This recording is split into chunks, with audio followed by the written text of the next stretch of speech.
등에는 피지선도 없는데 대체 왜 등에 여드름이 나는지 모르겠다 라고 말씀하시는 분들이 많이 계십니다. 그런데 등에는 피지선이 없다고 생각하시는 분들은 오해를 하고 계시는 것인데요. 등에도 피지선이 있고 피지선에서 피지가 많이 분비됩니다. 그래서 지성 피부는 등에서도 피지가 많이 분비되기 때문에 피지가 모공을 막고 모공을 막을 상태에서 여드름균이 번식하고 증식해서 결국에는 등 여드름, 우리가 등드름으로 부르는 등 여드름이 생길 수 있습니다.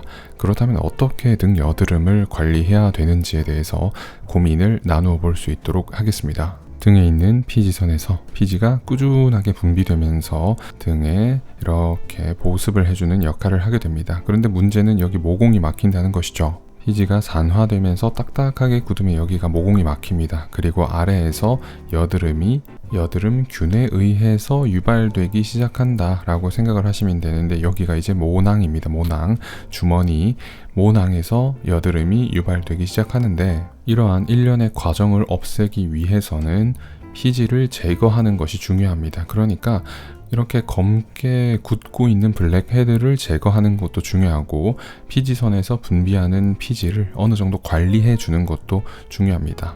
그리고 추가적으로 관리해 주어야 되는 것이 있는데 바로 각질입니다. 각질을 제거해야지 블랙헤드가 아니라 화이트헤드 형태로 이렇게 유발되는 여드름들, 그런 것들을 예방할 수 있기 때문인데, 각질이 딱딱하게 굳어 있으면 여기서 면포가 쉽게 유발되고 형성되기 때문에 각질 관리도 제대로 해줘야 돼요. 그러면 지금 제가 말씀드린 게 세 가지죠. 피지 관리, 블랙헤드 관리, 그리고 각질 관리, 세 가지를 한 번에 해야 된다는 것인데 어떻게 관리를 하면 되는지 설명을 해드리겠습니다. 바로 BHA라는 성분이 있으면 되는데 베타 하이드록시 애시드입니다.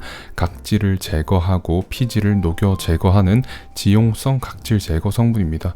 이걸 사용하면 각질도 제거하면서 피지도 녹여 제거하면서 블랙헤드도 제거할 수 있습니다. 굉장히 간단한 방법이라고 생각을 하시면 되고, 그래서 화학적 각질 제거제를 사용하시면 됩니다. 그런데 여기에 저는 추가적으로 수용성 각질 제거제도 사용을 해야 된다고 생각을 하는데, 지용성 각질 제거제 하나만 사용한다고 해서 우리가 각질을 완전히 제거할 수 있는 게 아니기 때문에 수용성 각질 제거제 하나 정도는 더 추가적으로 사용해 주시면 됩니다. 두 가지 성분이 있는데요.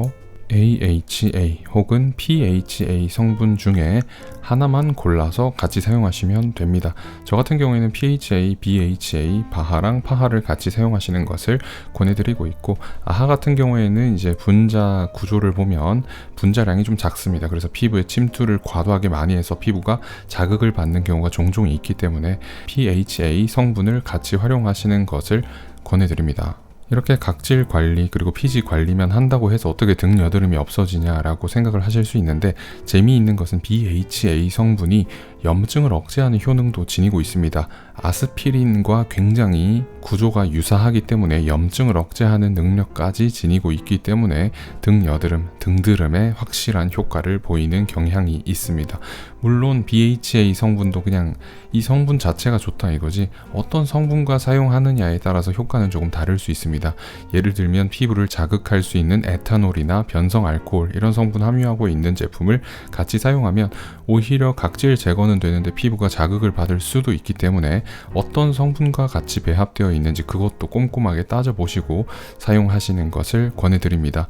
이렇게만 관리해 주셔도 여러분 등 여드름 관리는 충분히 하신 거라고 생각하시면 됩니다.